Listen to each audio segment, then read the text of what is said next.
All right, so let's get y'all about ready to get started. We don't get to do Rundgren Radio live very much. This is fun. So Cruiser Mel is going to participate too. She's going to have we'll have audience questions at some point after we get some conversation going. But before we get started, did everybody have a good time last night?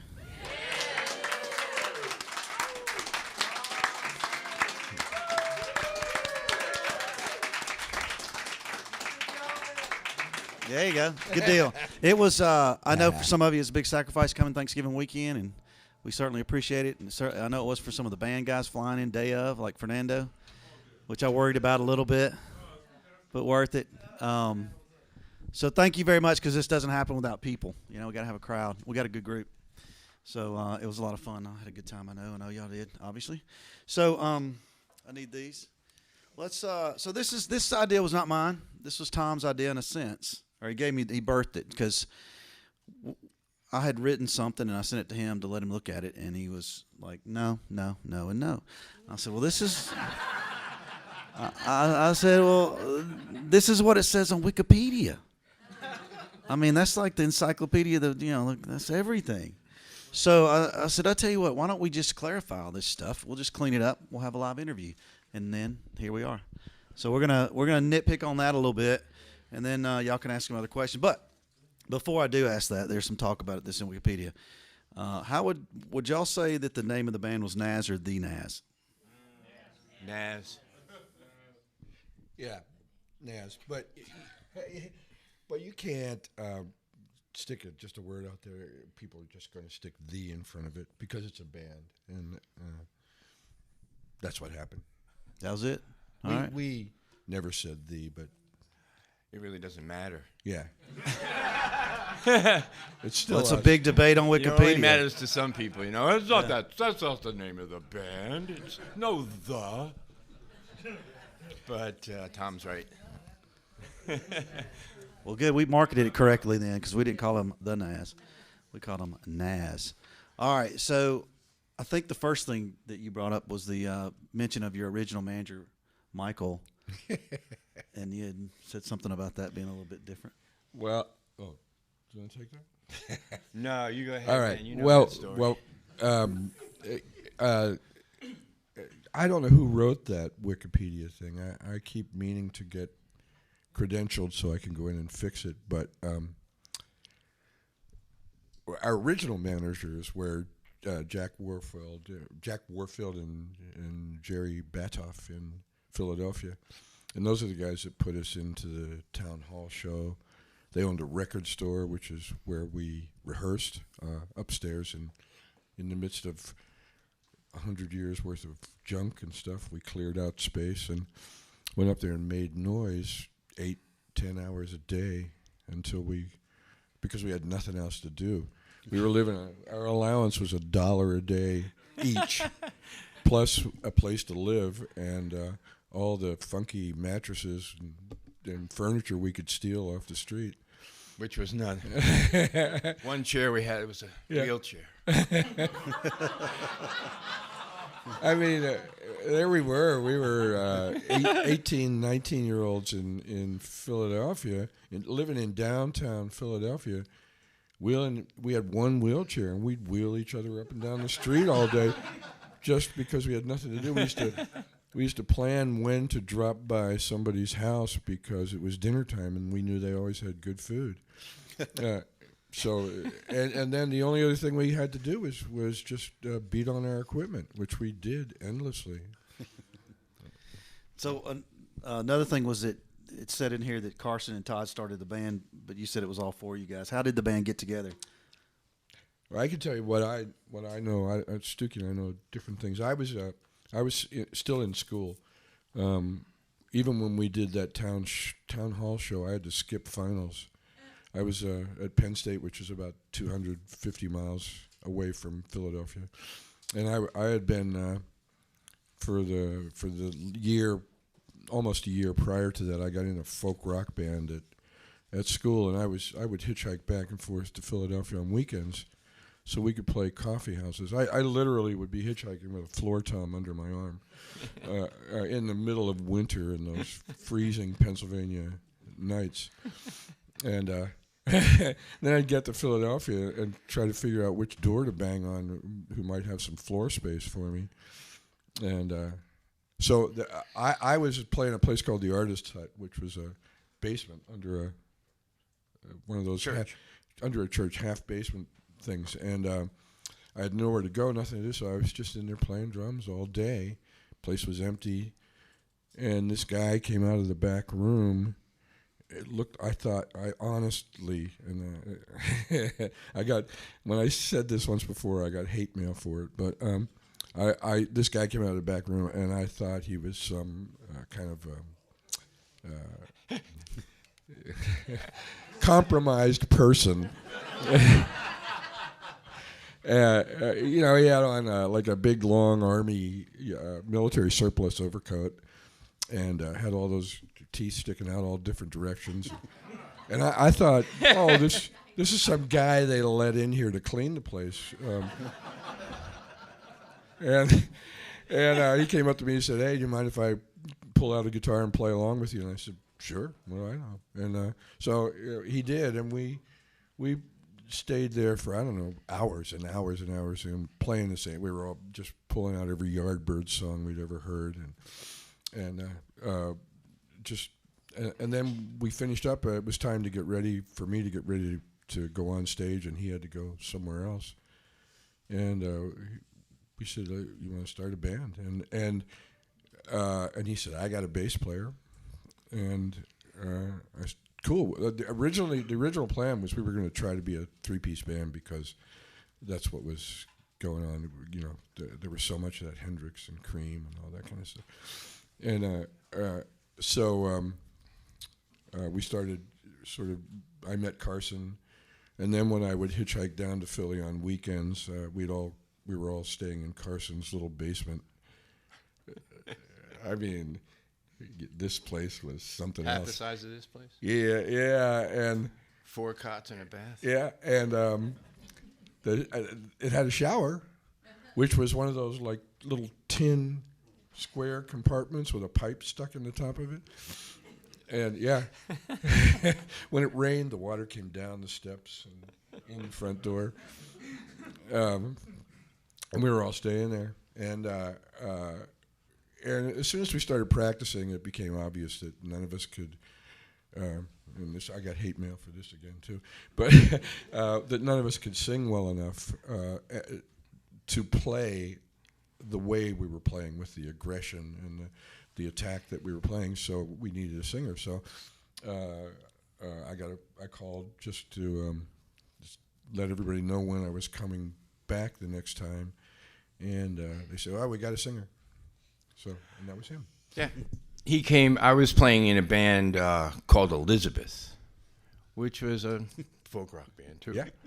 And Todd approached me and talked to me about the direction that they wanted to go in, which, was basically Yardbirds, Who, that kind of stuff, Beatles with the vocals. And I was in immediately, because that was my roots. The first album I ever bought was The Who, My Generation. So that's the direction that I wanted to go in, and I said yes immediately. And then I met everybody, and we played together, and it was just obvious that we had something going on, power-wise, that could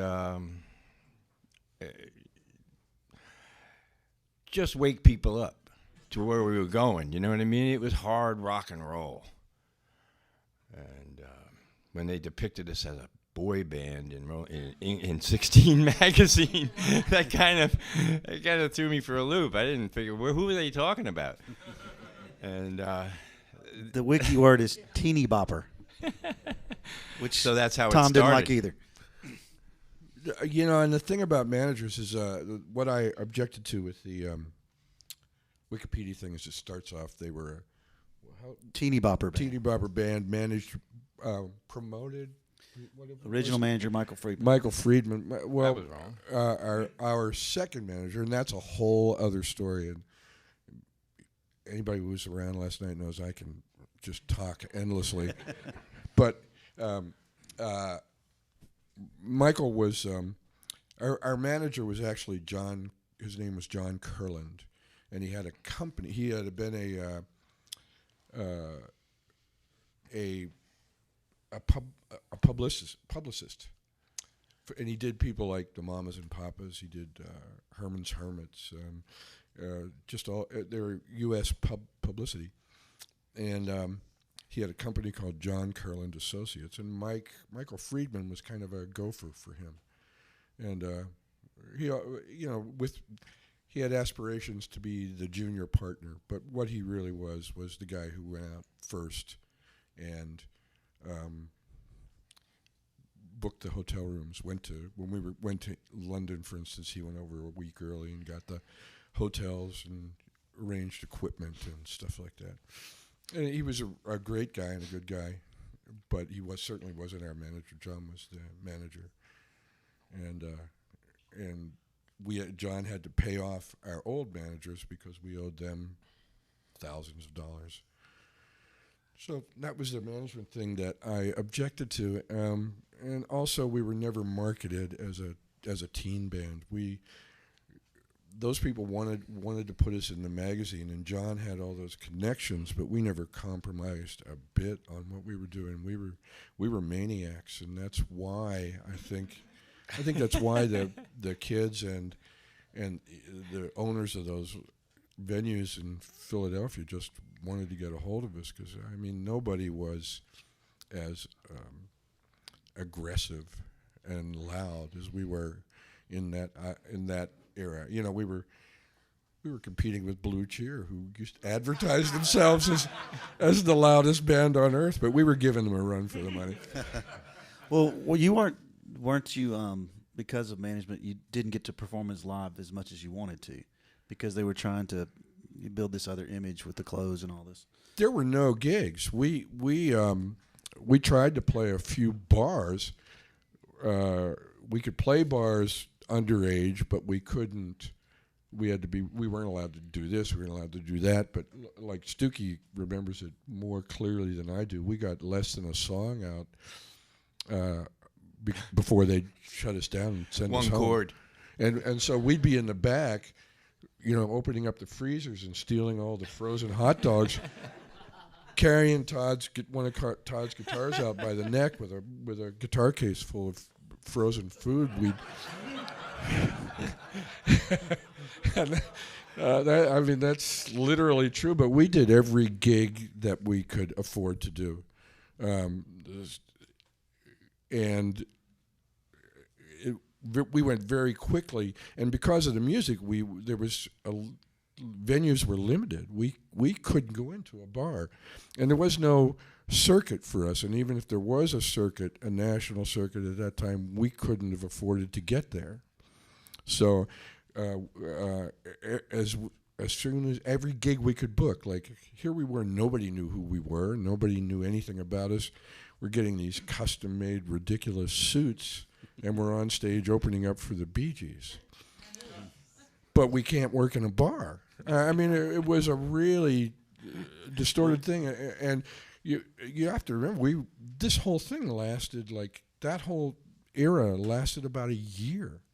To the best of my knowledge, we did every gig that came our way that we could actually afford to do. I've never understood the complaints that I've heard, even from Stewkey, and Carson made the same complaints, and I know Todd has that we were restricted from playing.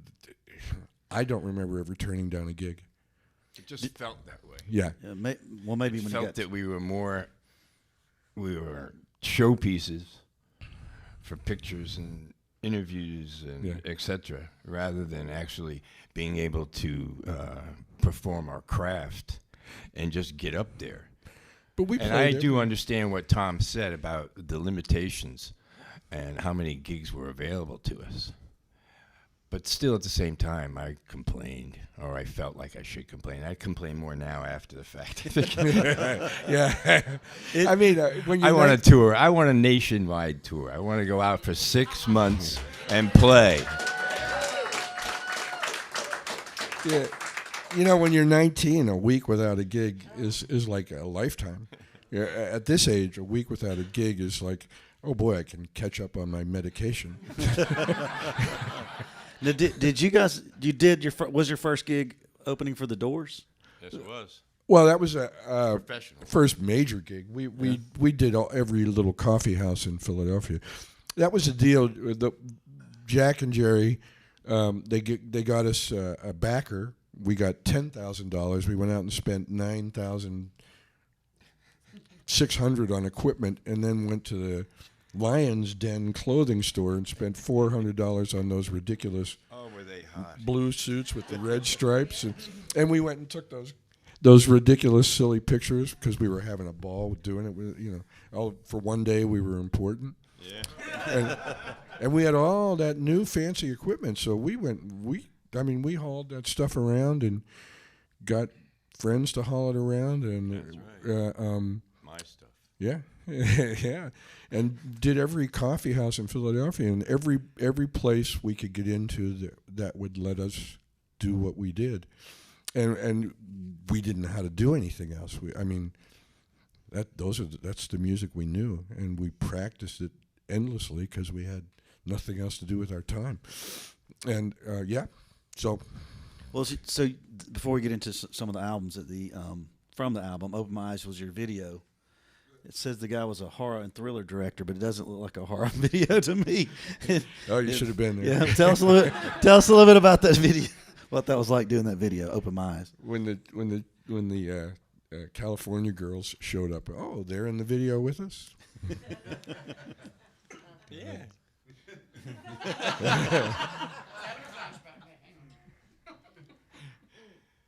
But I enjoyed that stuff. Yeah. Oh, yeah. And especially just the idea that it was on film, and the only places you could play it were like Hullabaloo. We get to see ourselves on TV. That was kind of cool, but the experience was awesome. I mean, we did feel special at certain times, and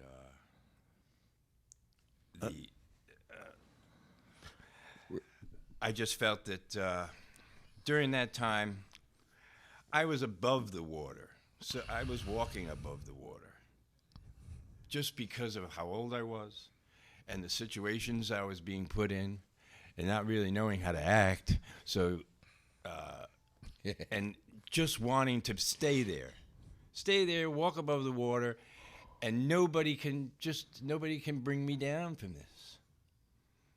And the ending was kind of fatal, but that's where I was. I felt like I was walking on water. I could not believe that I was actually experiencing what I experienced so quickly.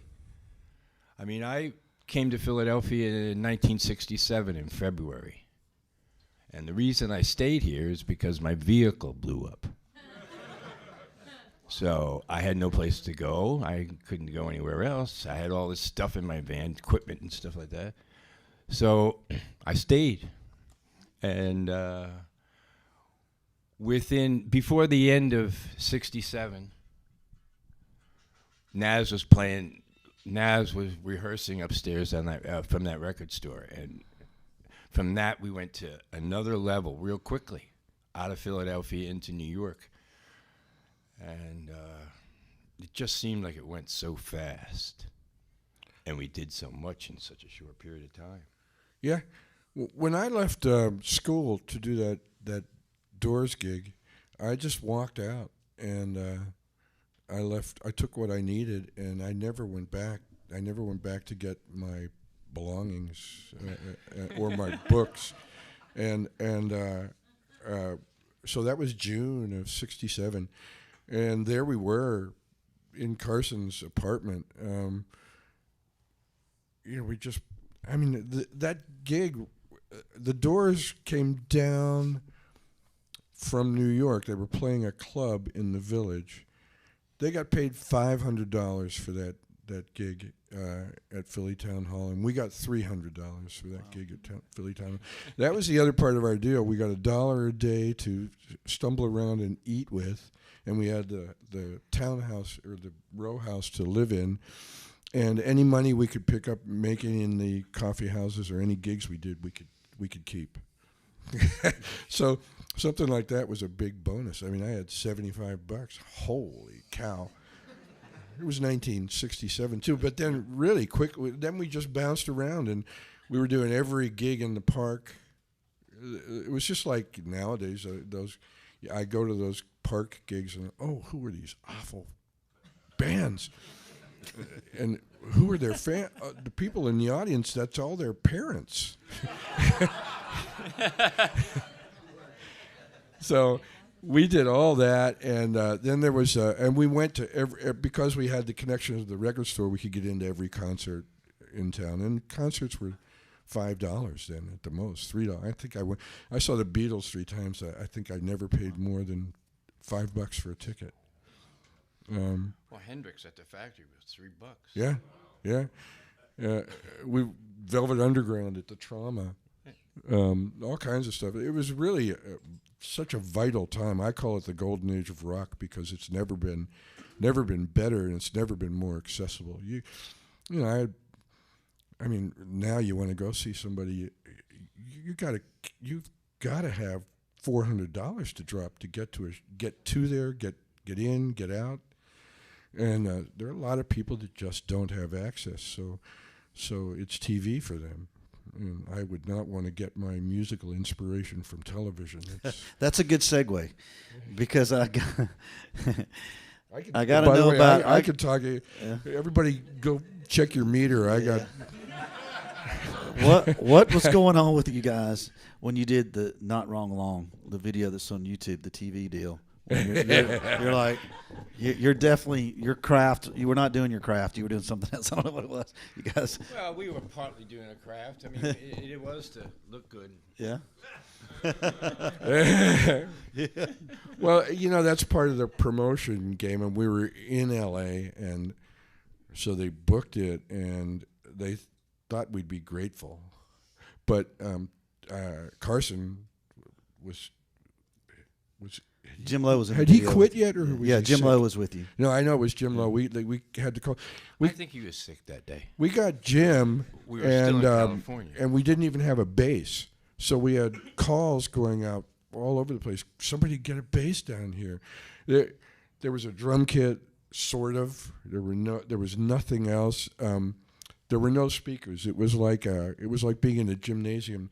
There were some public address speakers like these that would play Muzak or something, and that's what the sound was coming through. And there was no guitar there for Todd. It was just horrible. And Todd and I were both just pissed off. I mean, that there's no other way to say it. And I wanted to get up and throttle Mark Lindsay, but not that they weren't nice. It was a Dick Clark show, and they were supporting us, but it was just an awful environment for what we did, and I couldn't get out of that. I couldn't get out of being angry, so I just sat there. You didn't show your anger, though. I mean, playing the drums at the Flowers. Oh, that was not video, angry. Yeah. That was the video, yeah. And I was happy I was in heaven. Well, behind that piano, I was just grinning and singing. What the happening? What was it? Happening 70 or 68? 69, yeah. You were out front, right? Todd was playing a keyboard because we were all kind of grouped together. No, I was next to you. Yeah. On a piano, and Not Long. And and Todd was playing the Farfisa, was it? Yeah. Yeah. Remember pushing it back? Oh, I know, but there was no guitar there, and like I said, and we had no bass player, so we had to get Jim and then find a bass for him to stand there and hold. It was just ludicrous. You would think that Paul Revere and the Raiders would have had some equipment on this job here, but no, they didn't. Yeah. So that's the story of that. Well, it's fun to watch now. We enjoy it anyway, right? So Jim's great. Jim's. You saw him smiling away through that whole thing. He was just having fun. He's a wonderful guy. I mean, in the time between then and now, in addition to being a great engineer, of which he's done a lot, they've kept the Electric Prunes rolling. He lives in Dominica now. Every week he'll send up a picture with him and all that long white hair and standing on a beach and brown and tan, and I just, I look at the picture and I just go. But I used to go up to his house. He had a house. His family had a house up on the side of the mountains, just west of L.A. And I used to go up there in the winter with my dog. And Good old Bean. Yeah, Bean, and hang out. Yeah, Jim's a great guy. Excellent. Yeah, we're going to try to get him again. We tried to get him on Rundgren Radio. It's hard to get in touch with him over there. I know. Something up with the phone. But anyway, all right, so I'm going to just want to go over because I know Stewkey wants to talk about one thing, about the albums, and then we'll take audience questions if anybody has any. But it seems like the first album, Nazz, was everything smooth, good recording, not a lot of drama behind that one. Everything just... We played all that stuff 1,000,000 times before we recorded it. And we just went in the studio, and it wasn't... I don't believe that the actual recording part took very long. It was more or less the people that were recording it that we had problems with. But the second record, I'll let you talk about that first. Well, the first record, we went through all that. There we were.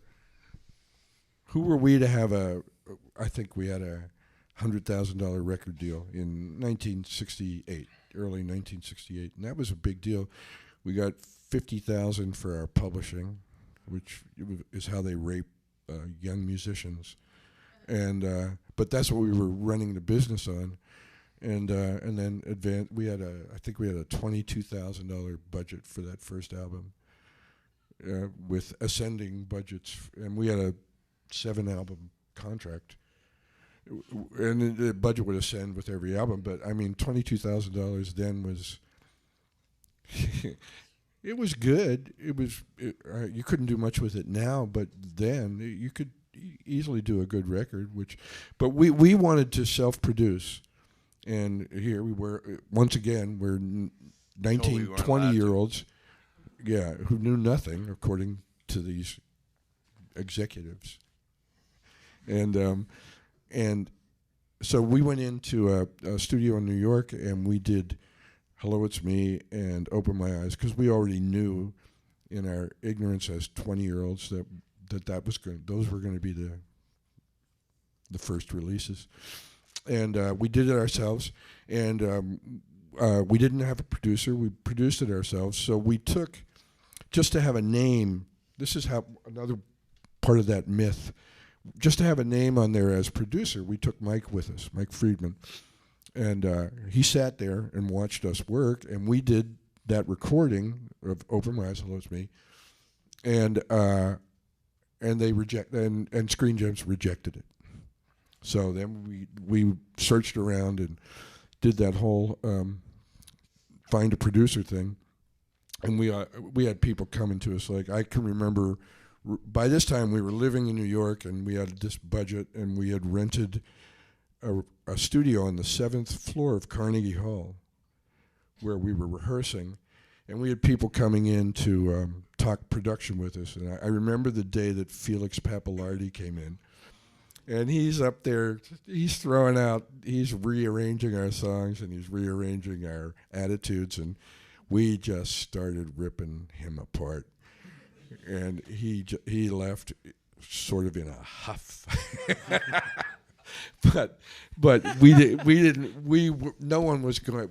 We were just cocky enough and confident enough that no one was going to come in and tell us to do it their way.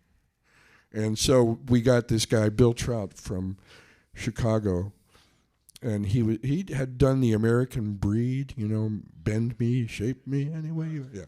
And so he had that reputation, and he had a thriving business in Chicago doing like lots of what we called muzak, or elevator music. Back then it was a much bigger deal than it is now. And so he came and he sat in the studio in L.A. and read trade papers, and every now and then he would have to sign off on everything, but we even steamrolled over him and did it our way. And then at the end of it, we tried to do a mix, and the mixes of Hello, It's Me and Open My Eyes that he had done were just inadequate. They just didn't do it. So we pulled out our demos that we had done ourselves with Michael Friedman's name on it, remixed it, added the phasing and stuff like that. But those were the first 2 singles. Yeah, but that's how that happened. Yeah. You got a better memory than I do. I forgot about Carnegie Hall. Remember that? Yeah. Remember Now Felix? I do. Yeah. I always felt bad about that because we loved his music, but we just didn't want him to make our music. We wanted to make it. We made some enemies. Well, so the second album's when things kind of got a little different. When you originally it was gonna be Fungo Bat, right? Was the name? No. That's what it says. Okay. No. That's wrong, though. Fungo, you go ahead. I'll just give you know more about it than I do. You remember that better than I do. But we were doing demos. A lot of them just us, piano demos. Another thing we did was we sang all the time. If we were sitting around with nothing to do, we'd just pull out a little Antoni and the Imperial song and try to throw harmonies in, and that's the only reason we could sing some of those things we did in the studio. We worked it, and we were doing, when we were even in the coffee houses, we were doing a lot of that Philly soul and R&B stuff, just because it had great grooves and great vocals. And Howard Tate, remember Howard Tate? Yeah. So I'm doing all the talking. That's okay, man. So was it? So the second album was not originally supposed to be Fungo Bat, called Fungo Bat. I don't know where that. I think that came. We were doing demos, and these demos would show up with, back then everything was little reel-to-reel tapes. Some of them were 3 inches, some of them were 5, bigger, and every now and then Fungo Bat would be written on one of the boxes, and I think that's because we were labeling which ones were new and which ones weren't.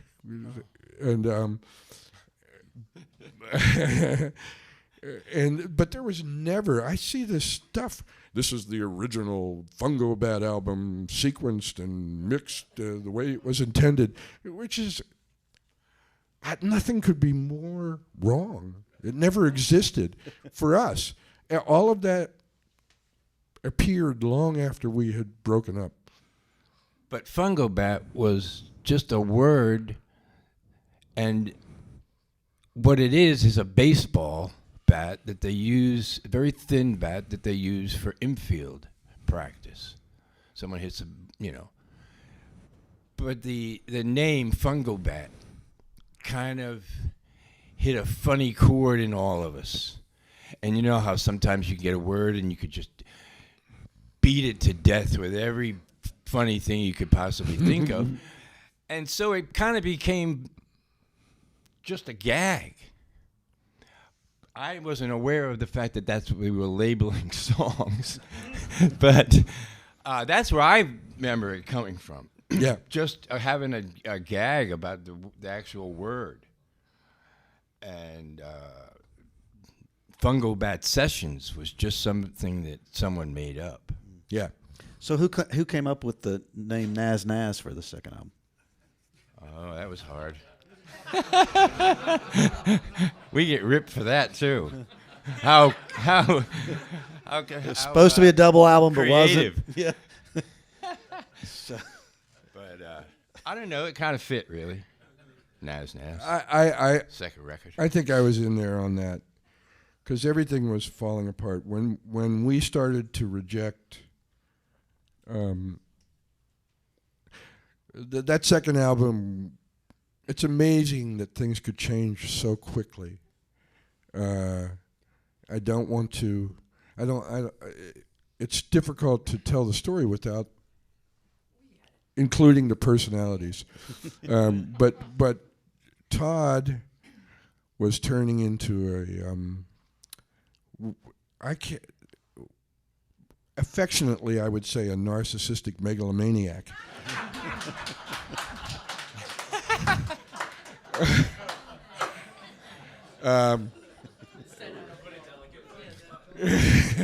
I say that with great love too, because it includes an incredible, overwhelming talent, but also the narcissism of wanting to share space with no one, and we went to London. Our manager booked us as tourists, and we went to London, and then had press people waiting to take pictures of us, announcing that we were there to do an album. So, in Britain, the union is the musicians' union is a very powerful entity, or was then, and they were on us in a second, and they brought the police with them, or the federal police. I don't know what they're called. Because our visas didn't include us being taking the space of British musicians in a recording studio, so they showed up. We had half a day in the famous Trident Studios, the Beatles, with the control booth looking down on the studio. We were in there. I was underneath the control booth, and we were just trying to get sounds. And all the equipment was rented except guitars, and we that's it. The pictures with the guitars. That's what they. Yeah, we were labeled as we were going over there as vocalists. Yeah. And they threatened to blackball all the musicians that were going to play on our record, to not let them play in anything else. They were really upset with us for some reason. They also. Just shut us down. They actually came to the recording studio, turned this stuff off, don't touch that equipment. But we got a rough copy of Christopher Columbus with a vocal and a Hang on Paul too, right? No, and just instrumental of just to get sounds of us trying to stumble through under the ice for one of the first times. And I actually have those 8 tracks, and I don't. It's just one reel. I haven't listened to it in 40 years, so I'm not sure what it sounds like, but I'm going to pull it out. I just have to find a studio that still has an 8-track machine and can buy us for EMI tape. So that's a difficult task in itself. I live in Tacoma, or I should say the Coma. So the whole London stories are. We had a great time, but we were tourists and we had to go home. So we stopped over in New York for like a weekend or something and went straight back to L.A. to the same studio we had done the first album at, and went right to work. And that was November of '68. Is that over there is where y'all picked up a lot of your fancy clothes? Is that right? Dang right, yeah. Got to have something to do with that money. If you were a kid like us, man, everything was about the British invasion. And, oh, man. We used to, I was in Pennsylvania. We used to get these weekend trips, me and these other kids at Penn State, and drive up to Toronto because they had a lot of the same clothing and stuff that you could get in England. But, yeah, oh, yeah. Good stuff. All right. So, Stewkey, the final album, which there was talk of some of the leftover Fungo Bat stuff, which was never a thing anyway. But that Rundgren's vocals were recorded over, replaced, and there was some stuff behind that. But you had indicated last night that there was a different story on that. So, yeah. Thom and I were approached after the band broke up, really. We were basically cleaning out everything, getting stuff together. And the record company approached us and asked if I would sing these particular songs that I believe now that they're on that box set. And I think I released some of them too. I had some outtake tapes that I used for a CD called 13th and Pine.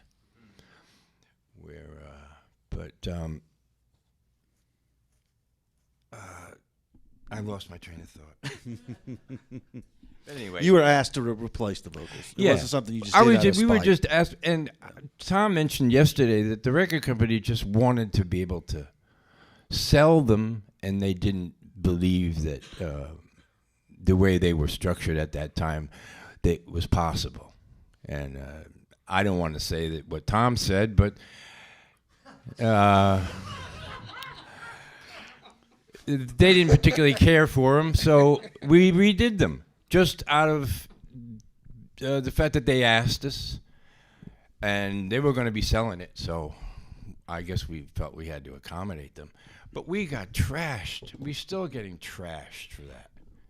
That we went in there and I forced the record company to change the vocals. I went in there and demanded this, which is way out off the map, you know.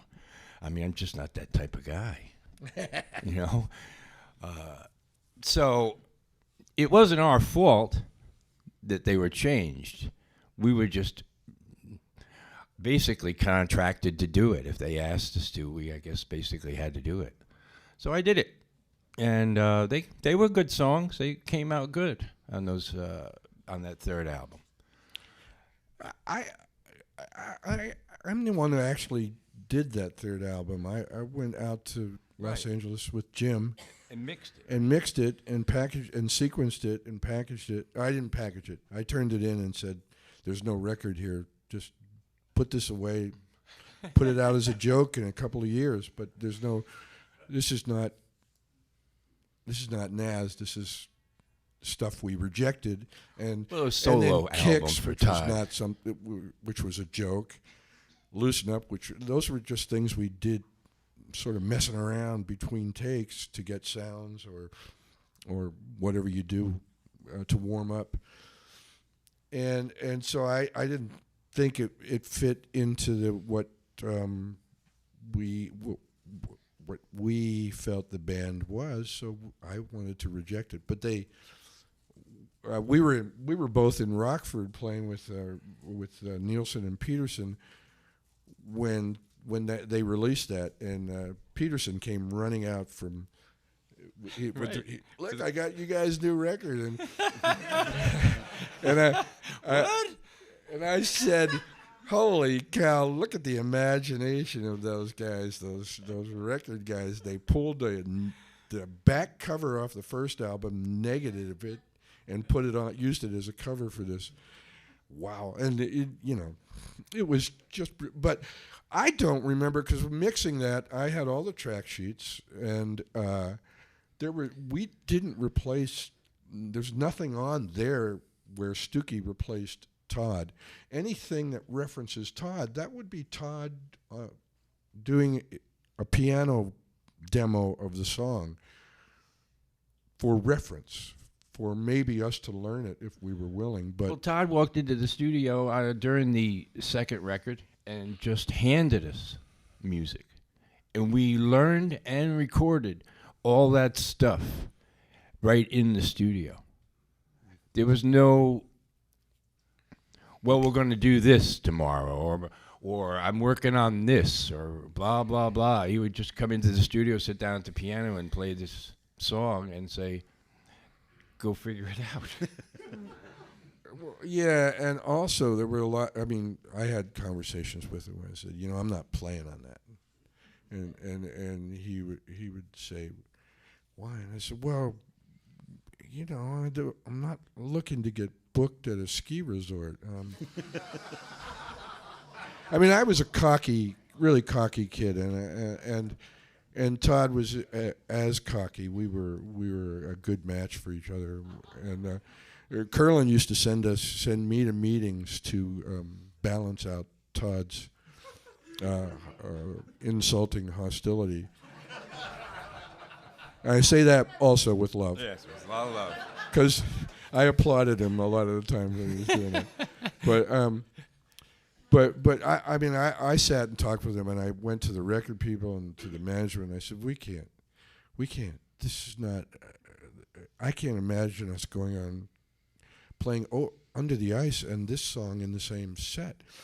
And they said, yeah, we agree. And so I actually got the manager talking the record company into telling Todd we would gladly release a solo album for him. He could get whatever players. We were in L.A., the then session player mecca of the U.S., and he could get any players he wanted.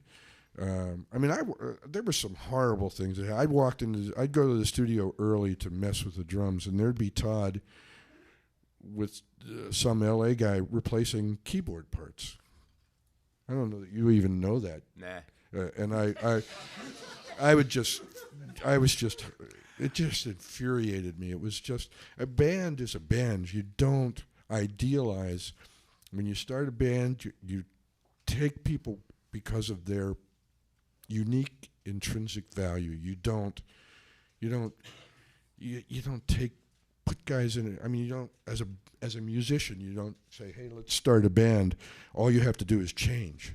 You say, I like what you do, let's start a band. Yeah, there you go. So you don't sneak in and replace it when the guy's not looking. It was just horrible. And so Todd and I started banging. And then when we rejected songs, and they're lovely songs, but they weren't. Yeah, they were. They weren't for us. And so as soon as our band ended in L.A. when we were doing that album, and then when we actually said there's not going to be a double album, it's going to be a single album. We haven't earned the audience to shovel out that much music at one time. The Beatles just released a White Album, right? Yeah.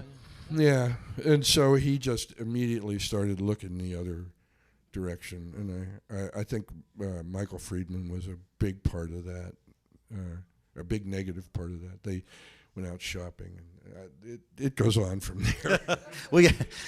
There's a ton we haven't talked about, but most folks here are very well versed in Nazz. They followed y'all and are in the loop. But let's see if somebody wants to ask some questions. I'll quit doing all that. Cruiser Mel, you got anybody from the audience wants to ask a question? Come on up to Cruiser Mel, and she will help you out. Anybody? Hello. Oh, I thought Drew was ready. Here we go. Keith's got one. All right. Mel, up.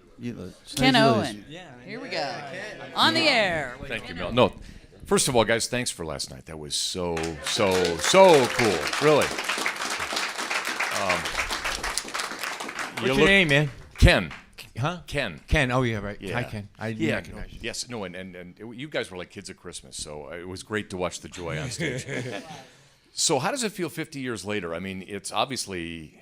We all, weeks go by, years go by. It doesn't seem like it's that much time, but we're here 50 years after the end of the Nazz, and you guys have a huge legacy, even though your time on the musical sphere was pretty short. How did last night feel for you, and what do you view as the legacy of the Nazz as you look back at the legacy of Nazz? I put the "the" in there, but as you look back on what you did. It's okay. Watch it. And again, thank you. Well, I get a lot of. I have a lot of friends in Philadelphia who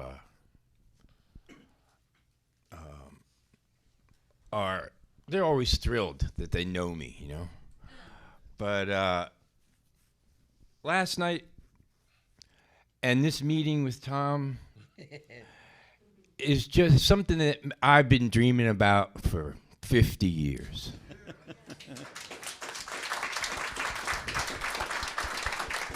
And I don't want it to really end. Because it ended the last time, and I felt that I was shortchanged by whatever, either fate or whatever it was. So that meant that lingering desire to bring all of this to everybody that's out there is just, it's overwhelming for me. I mean, I put the band together. I put a version of Nazz together in 2001. And we played for 8 years. And we recorded some music, but we could never find a drummer. Never. We tried 15 guys, and no one could drive the music the way Thom did.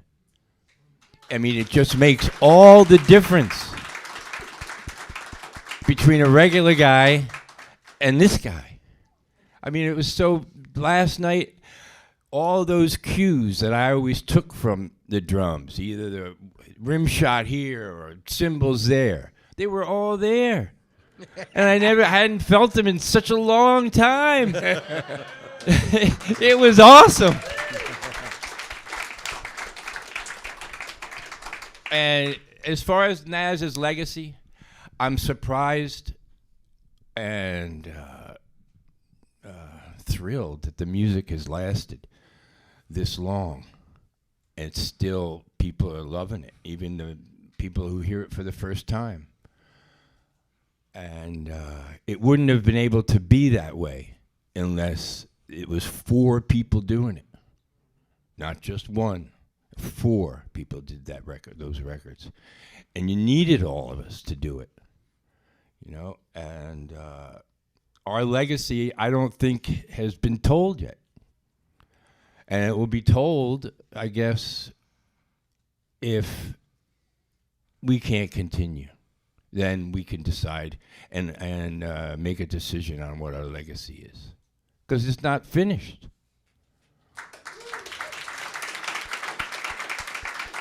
In my opinion.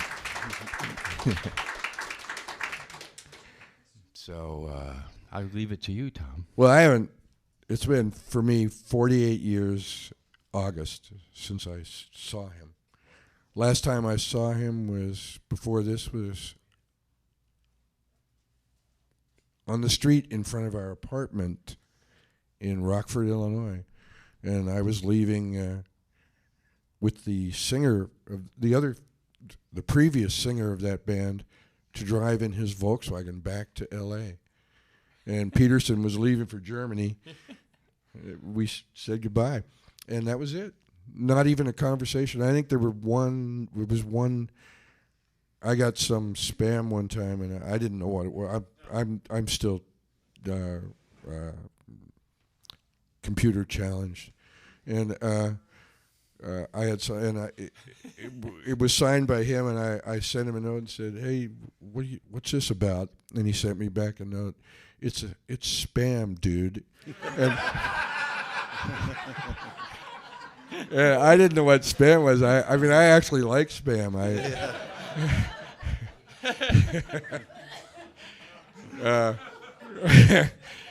So we were all arrived at the airport, and Probin was there too. He said, "I was on the plane with you," and I said, I didn't see you." He said, "I saw you." Why didn't you sit with us? We were all on Southwest, pick your seat, and so I knew Stewkey was coming in, and he knew I was coming in around the same time, and I was standing there in front of the baggage claim looking for his American flight, so I'd know what bag terminal he was at. And I'm looking, and then I turn to my right, and I see this guy looking up there at the same thing as I am. He's looking, and I'm staring at him. I'm just standing like, and he's looking like this. He's going like this, and I said, "Hey, you looking for me?" So that was the first. Those were the first words in 48 years. Yeah. Wow. And I'm telling you, it's like I'm still alive, but that was a glimpse of heaven for me. I was. Yeah. Heather. Yeah. Heather over there says, "You look like you were going to weep." Nah, I was going to punch him. Hey, you owe me $10. I sent it to you. Plus interest. So looking back, we were so young, and I say this all the time, and it was those 2 years that probably formed everything that followed for me. My childhood was a mess anyway, but that was sort of that was the transition out of childhood, and I'm still floating in that, whatever that pool is, trying to grow up. So yeah, it's great. I look back on it with just a tremendous amount of love and fear, and geez, I wish I knew something then, but I do now, and I still don't know anything. So, yeah, and I'm looking for. We're talking about trying to figure some way. You get separated years and miles, and it's hard to bridge those, but we're trying.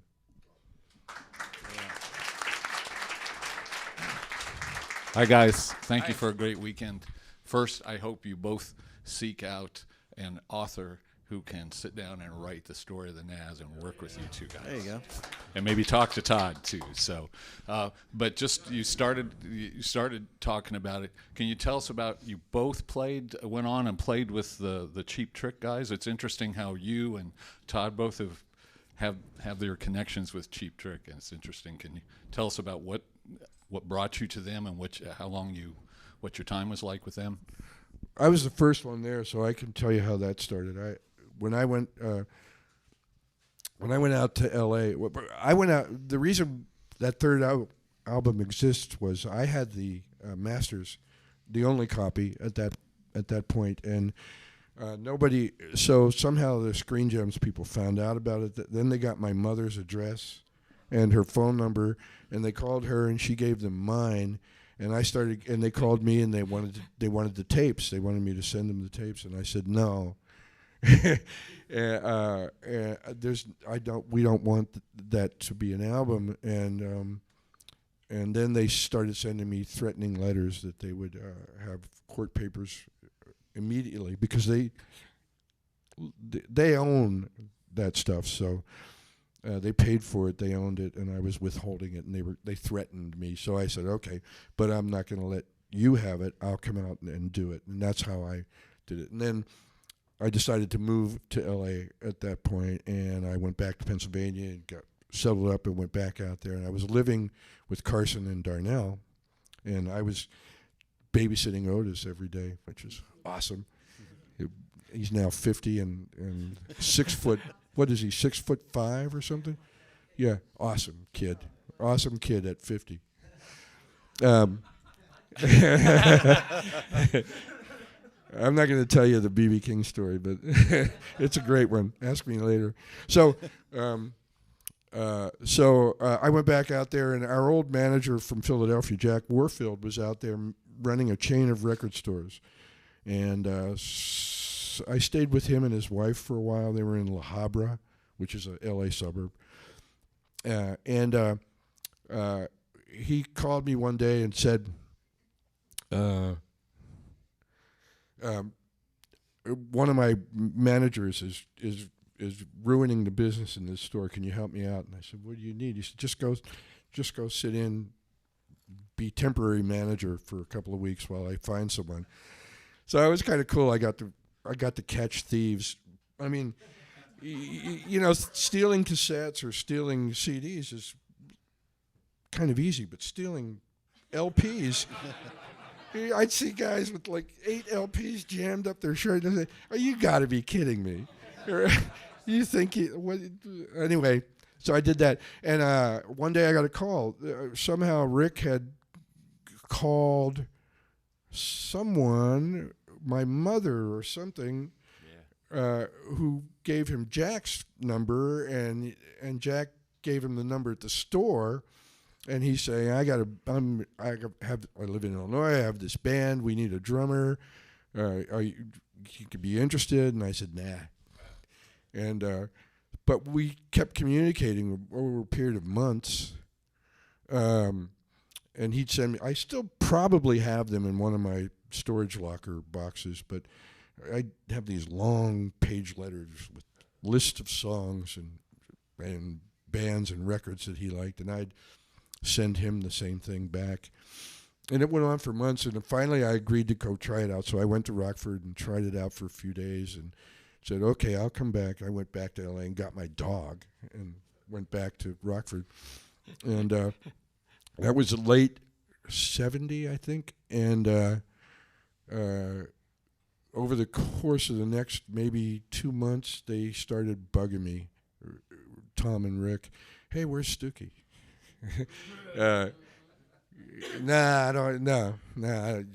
Stewkey's in Texas. I don't want to call him.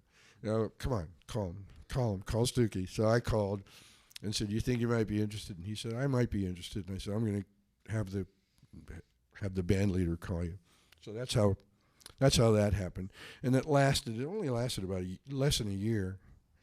And then Tom Peterson quit, and I quit.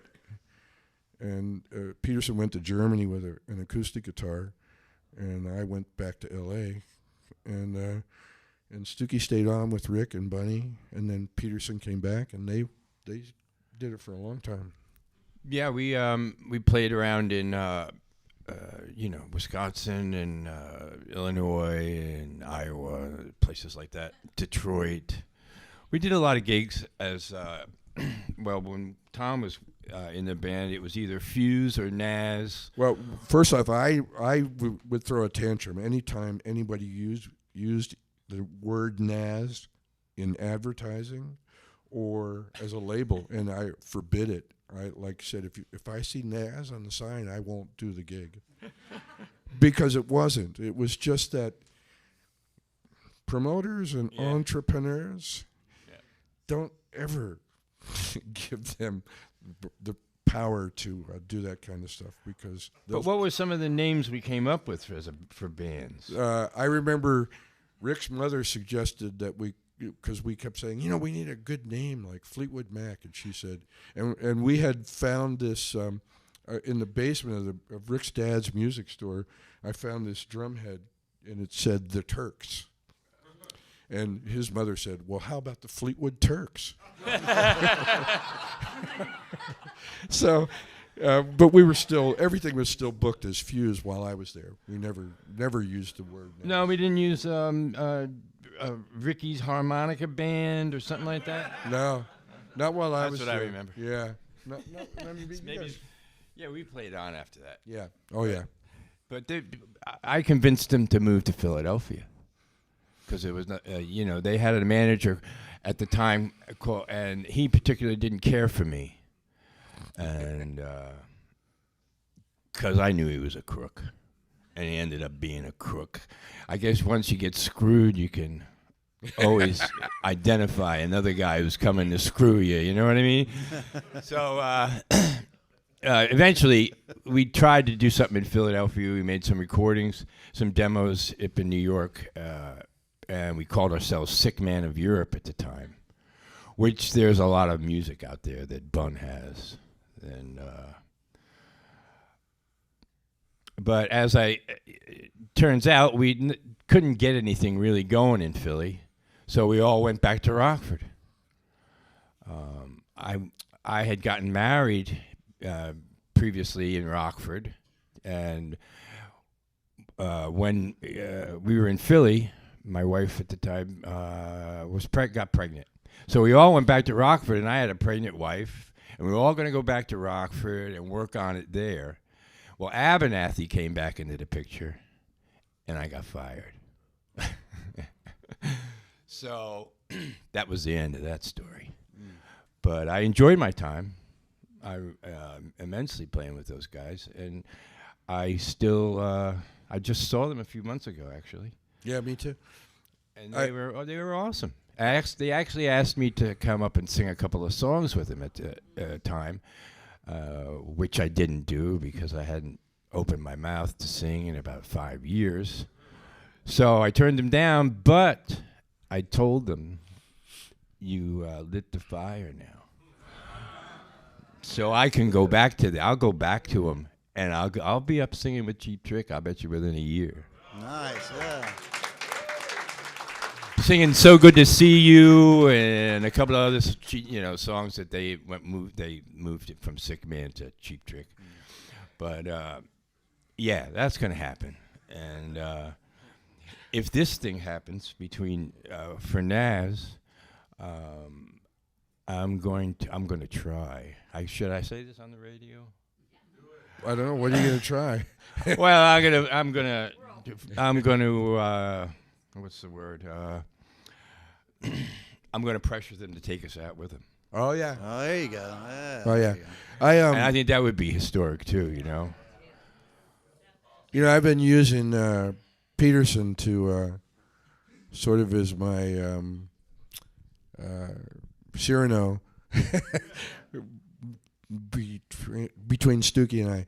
And so last night I sent him one of the stage pictures of the two of us standing together and said, "Oh, you matchmaker."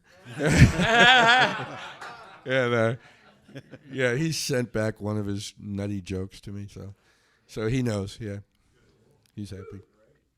So all it will take is just a little bit of time and a lot of work, and which I'm up for, and that's going to be the next phase of Nazz. Next big thing. All right. Whatever question Chuck was Wiggins asked, has did a we question. answer it? Yeah. Oh, that was somebody else, huh? There you go. Oh yeah. So I went on and did when Thom was out of Cheap Trick. I did about a year's work with him and his lovely wife Dagmar. I hooked, I got us a studio and an engineer, and we recorded a lot of tracks. And then I got too busy, and plus I lost interest when Thom's wife got too present in what we were doing, and they went on and finished it and never. I don't know. I guess it got released because people have copies of it. And then there was a thing on the Playboy Women of Rock. They released some stuff on that using Dagmar as the figurehead for that. But yeah, so we've always stayed really close. Thom and I, at least. Not, Rick's a little more aloof. But Rick and I were roommates for maybe a year, or almost a year. Yeah. Spinal Tap. The wife got involved too much. All Are there any water out there? Yes. Viv Savage, the Somebody get Stewkey some Spinal Tap water. keyboard player, is a good. Any water good out friend of there? Heather's.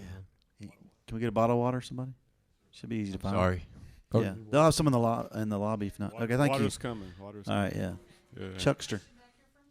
Yeah, a question from something you said a bit back, but just to say, watching you guys and hearing you guys on stage last night and playing along was just a thrill.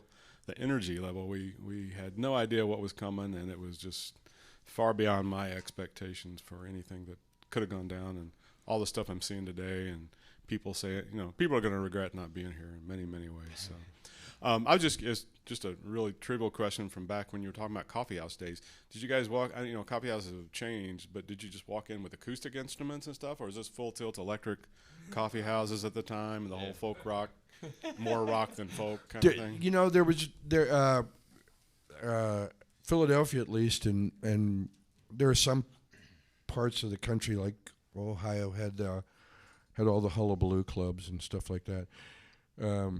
But there was nothing like that in Philly, and there was a coffee house scene, and the whole. This was '67, so we'd had 3-4 years of that British music, and it was young people that loved it, and so it sort of moved into the coffee house scene, and we went in fully equipped. I mean, with everything we could borrow. We didn't have much, so these tiny little places about half the size of this room, we'd be blasting out a couple thousand watts. So is a coffee house, today is like a small acoustic one show kind of thing. So you mean like a small bar maybe? And they Well, just like a called small it the bar, coffee but house? it was there was no liquor because everybody was teenagers, underage, and there were older people. But yeah, basically there was no liquor. Yeah, you never served any liquor in the coffee houses. But it was the same kind of coffee house scene that you see made jokes of, like the Beatnik bar. They were dark, and people would get some clever idea about lining the wall with coffins, so you could stand in there like this and watch the music. Yeah. Factory. Yeah. That was the first. Exactly. The Trauma was the first place that opened up that was capable of handling music like we were playing. Yeah. The sick man of Europe at Trauma. Perfect. But then the Electric Factory opened up. The first one opened up, and it was just a brick building, cinder block. And they brought everybody in there. Yeah. The Who, Hendrix, us, Velvet. We played with Velvet Underground there twice. Yeah. Nice. Opened up for them the first time, and they opened up for us the second time. Do you remember in Texas, and when our foundation fell apart, we were in St. Louis, and we needed money to pay the hotel room, and we'd been sending all the money we earned, which was starting to get okay, back through the agency back to New York. So I called the manager, hey, we need some road cash. And he said, well, Thom, you don't have any money. What? Well, I'm closing down my business, and so I claimed all my commissions, and you have no money left. And oh my God, we're sitting in a hotel in St. Louis that we can't get out of, and we had gigs booked in Texas. So I was sort of acting as the band leader, and I called the guys that had booked us into Texas, which were the guys that owned the company Showco, and Jack Calmes and Angus Wynn, and they said, and I told them what was going on. I said, I think we have to cancel. We can't get there. And they said, oh man, would you want us to take over your business for you? So I said sure, and they weren't going to be intimate personal managers, but they said, we'll get you set up down here. So that's how we ended up in Texas with a couple of apartments and people that were booking us really, really good gigs. So where was I going? That's good. All right. We got Big Mick's got a question in the audience. Mick Mac. Hey, how are you guys? Thanks again. Hi. What an incredible night, of course. But you've touched on this a little bit with yourself living in Thom. You living in California. Watched the movie the other night, Echo in the Canyon. Dylan, Jacob.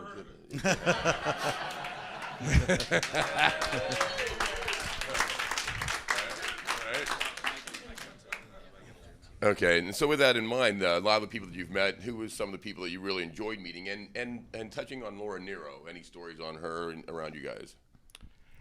Yeah. I think that's that never included me. That was some fascination of Todd's. I was never. I appreciate any great talented artist, but I never bought a Laura Nero album, and never went out of my way to see her live.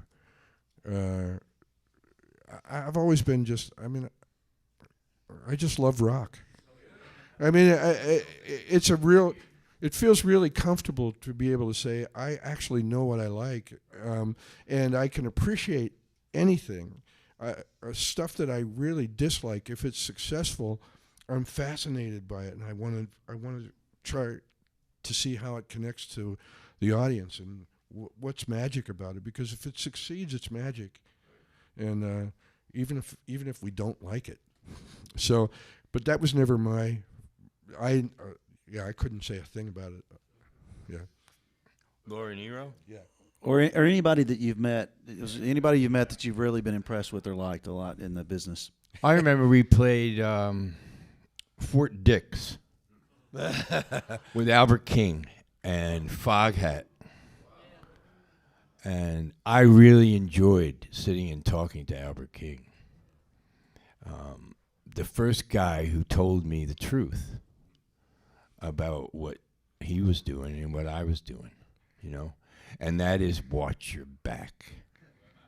And it was striking coming from a person like Albert King, you know, who is very successful and I'm sure very strong within himself. But I guess he knows the bad part of the business as well, you know. So he told me to do that. He told me about that stuff, and I think that's probably what affected me the most. Somebody who is in the business like we were, and took the time to sit down and talk to me, and answered all the questions I had. And it was great. Remember, it was awesome. Remember the Grandy Ballroom in Detroit? We played a triple bill with. We were supposed to be second on the bill with Albert King and the Psychedelic Stooges. And Russ Gibb called us in the afternoon at the hotel. He said, "You know, the Stooges are. I mean, I don't know, man." He said, "Sometimes they show up, sometimes they don't. Can you guys be there a little early in case we need you?" Yeah, and but Albert King, it was about 100. It was. I actually looked it up. It was like 100 and some degrees inside the building that day. I actually got up in the middle of some song, ran to the side of the stage, threw up, because I thought I was going to pass out from the heat, and ran back to the drum set and finished the song.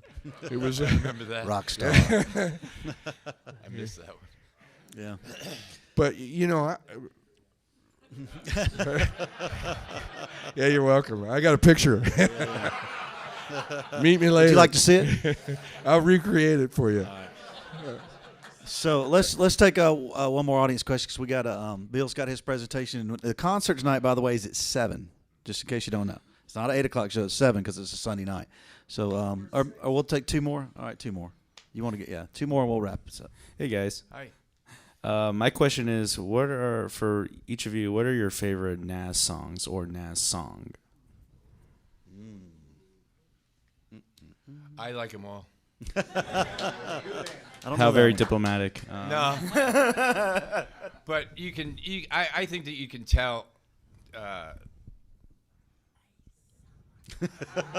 some of the stuff that's different from, you know, the rockin' stuff, of course, is my groove. But I'm also a balladeer, so I like the ballads. I mean, I like the songs that we kind of rejected on the second album, just because I like singing ballads, I guess. But they just weren't, the overwhelming volume of that stuff just wasn't in our repertoire, in our vibe, or, you know. Like Thom said, it could have been a solo record, but I didn't have a problem with any of the tunes. I really loved the way Todd wrote, and I thought I sang his songs better than anybody, and I probably still can. You know? But he's a very talented guy, and I've never bad-mouthed him about his talent. I just feel that he could have been a lot more sharing in the last days of that music, the second record and the third record. Probably could have been twice as good if we all had shared that, in my opinion. But the ones I like singing the most, I guess, are Under the Ice. Yeah. And I enjoyed Why Not Get My Plane, and I enjoyed singing Letters Don't Count. And of course, Hello, It's Me. You know, that's kind of my heart in there. So I always loved that song too. You know, Todd is just a great writer. There's no two ways about it. All the other antics, I guess at this time, at this point, you tolerate. So, I guess. I don't know. I don't know how else to put it. You know what I mean? Yeah. But the music still drives me. So if that answers your question. What about you, Tom? You got a favorite? If I had to choose one, I'd probably say Forget All About It. I love the lyrics on that song. Stewkey, that crystal in his voice at the top, just breaks me up all the time. And it for me, it just has sort of that perfect kind of groove. When I was playing that, it was my tribute to Michael Clarke of the Birds. That's where I was going with that. My mind in that song. But I love that song. My favorite is probably Take the Hand. Yeah. Yeah, awesome. All right, one more. These guys got to get some water, rest, all that good stuff. You want some? Yeah, no, I'm good. Thank you. Well, I was on that Southwest flight too, and then I sat down to figure out how to get to the hotel. So I was honored to be a witness to your reunion. Yes. And one other little thing before I ask my question, which is very serious. But in 1974, Todd was on the Flo and Eddie radio show, and I got through to speak to him on the air. And my question was, whatever happened to the rest of the Nazz? I won't tell you his answer. Oh, I've read them. I already know. Anyway, I have a very serious question for Stewkey.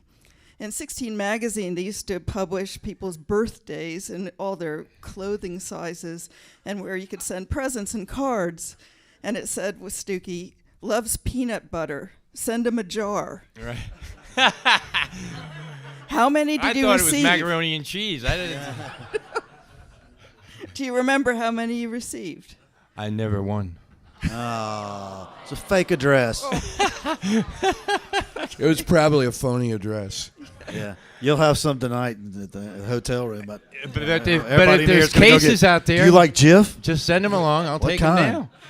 Stays good forever, right? Crunchy and a quick one for Thom. Do you remember when you were playing in Tattoo at the Starwood in '76, and this girl came backstage and pulled out a copy of some photos of the Nazz? No. And you said you wanted a set. Oh. And this girl ordered some and mailed them to you. Really? Was that you? Yes. Nice job. And when you ran into her a few more times and she said, hey, I never got your check for $5. And you said, really? Let's compute the, interest now. I'll give you cash. All right. Thanks to audience participation. Thanks, everybody. Thank you, man. Thom and Stewkey.